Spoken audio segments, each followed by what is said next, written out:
দেখেন, বর্তমানে আমরা আসলে অনেকেই কিন্তু নন সেনজেনভুক্ত যে সমস্ত দেশ আছে ওই সমস্ত দেশে যেতে চাচ্ছি।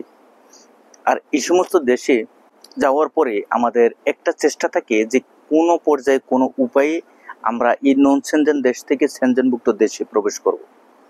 একটা পর্যায়ে আমরা কিন্তু সেই চেষ্টাকে কাজে লাগাই যে সেনজেনভুক্ত দেশে প্রবেশ করার জন্য। অনেকে বলতেছেন যে ভাই, আমি আর্মেনিয়াতে যাব, আলবেনিয়াতে যাব, তবে সেখান থেকে আমি রোমানিয়া বা ক্রোয়েশিয়া বা ইতালির কোনো দেশে যেতে পারবো কিনা বা সেটা সম্ভব কিনা। দেখেন, এই বিষয়টা হচ্ছে আসলে কিন্তু আপনি যদি একবারে পুঙ্খানুপুঙ্খানুভাবে একটু লক্ষ্য করেন, দেখবেন যে এই বিষয়টা হচ্ছে কিন্তু আসলে আপনার হচ্ছে একটা অবৈধ উপায়। মানে হচ্ছে আপনি বৈধভাবে একটা দেশে গেলেন, সেখানে যাওয়ার পরবর্তী পর্যায়ে আপনি সেখান থেকে কিছু সময় পরে একটা পর্যায়ে আপনি সেখান থেকে অন্য দেশে চলে গেলেন।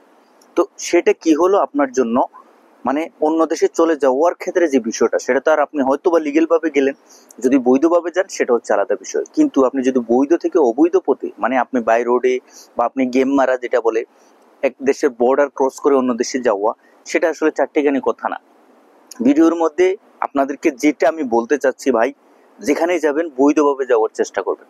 বৈধ উপায়ে গেলে নিজের জীবনের যেমন একটা ঝুঁকি থাকে না, বা আপনি নিজে একবারে স্বচ্ছভাবে, একবার স্পষ্টভাবে আপনি সেখানে পৌঁছার পরেও কিন্তু আপনি ভালো একটি অভিজ্ঞতা অর্জন করবেন। সাথে সাথে আপনি যদি অবৈধ উপায়ে সেখানে পৌঁছেন বা যাওয়ার জন্য চেষ্টাও করেন, এক পর্যায়ে কিন্তু আপনার বিপদ কিন্তু যে কোনো সময় হতে পারে।